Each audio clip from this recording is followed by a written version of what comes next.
Assalamualaikum warahmatullahi wabarakatuh. Perkenalkan, nama saya Safira Anasya Fadila. Di sini saya akan memberikan ulasan tentang novel yang saya baca, yaitu Murder in the Frog House. Di pulau paling utara Jepang, Hokkaido, terdapat sebuah bangunan yang ganjil.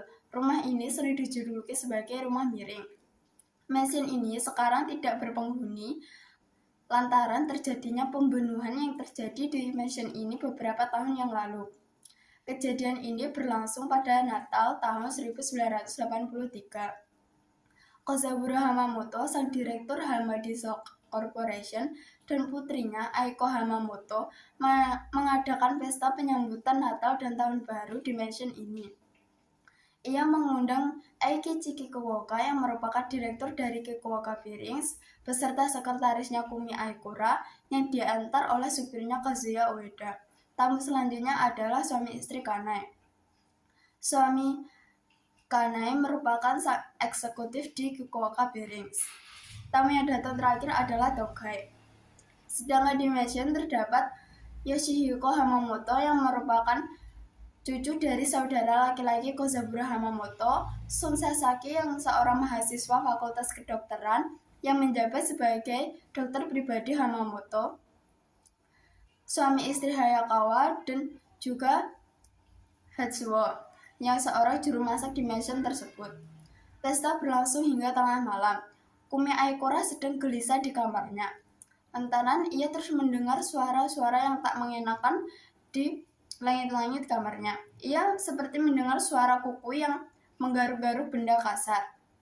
Berlawanan dengan hati nuraninya, ia menolehkan kepalanya ke arah jendela.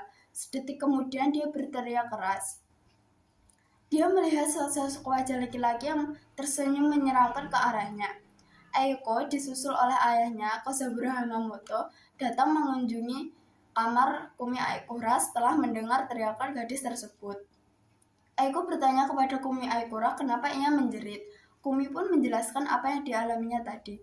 Aiko mengatakan bahwa Kumi hanya sedang berhalusinasi karena tidak mungkin ada seorang laki-laki yang mengintip ke dalam kamarnya yang ada di lantai paling atas menara tersebut. Keesokan harinya semua orang telah berkumpul untuk sarapan. Tapi mereka tidak dapat menemukan supir pribadi Eikichi Kikuoka, yaitu Kazuya Ueda. Sun Sasaki pun mengambil inisiatif untuk memanggil Kazuya Ueda. Beberapa saat kemudian, Sasaki kembali seorang diri. Ia meminta semua orang di salon untuk pergi menuju ke kamar Kazuya Ueda. Betapa terkejutnya mereka setelah sampai di sana, mereka menemukan Ueda sudah tidak bernyawa, terbaring di lantai kamarnya. Mereka pun segera memanggil polisi. Beberapa saat kemudian polisi datang bersama dengan para detektif. Mereka melakukan penyelidikan di sekitar mansion. Para detektif pun juga menginterogasi para penghuni mansion satu persatu.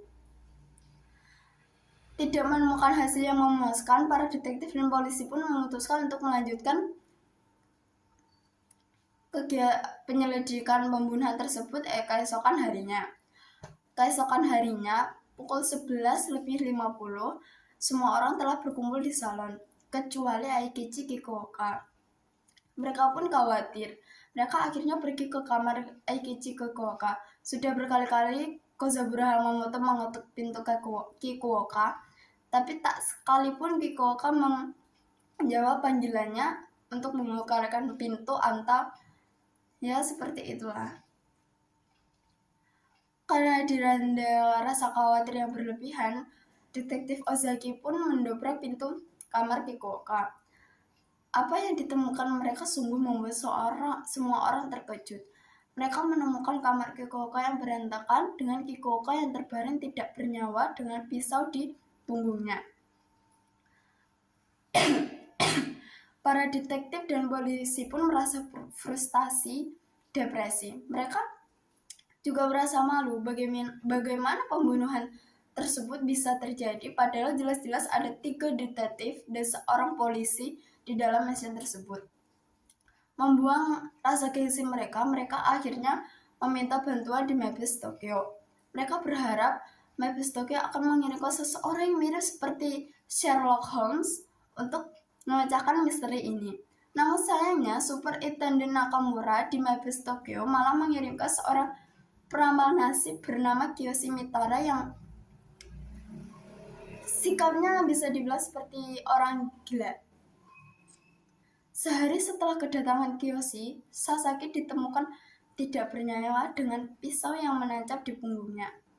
Malamnya, semua orang berkumpul di perpustakaan untuk membahas masalah tersebut. Namun, Aiko Hamamoto dilanda rasa kantuk yang sangat berat. Kiyoshi mengatakan bahwa mungkin minuman yang diminum Aiko sudah dicampuri oleh obat tidur. Kozaburo Hamamoto merasa sangat khawatir akan keadaan putrinya. Ia pergi ke ruang koleksi bonekanya untuk melakukan sesuatu, hingga akhirnya ia tertangkap oleh Kiyoshi Mitara.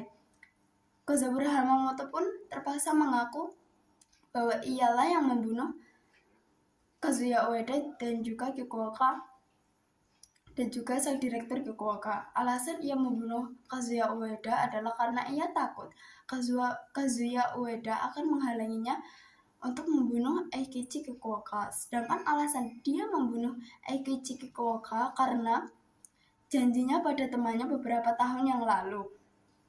Sekian dari saya, kurang lebihnya mohon maaf. Wassalamualaikum warahmatullahi wabarakatuh.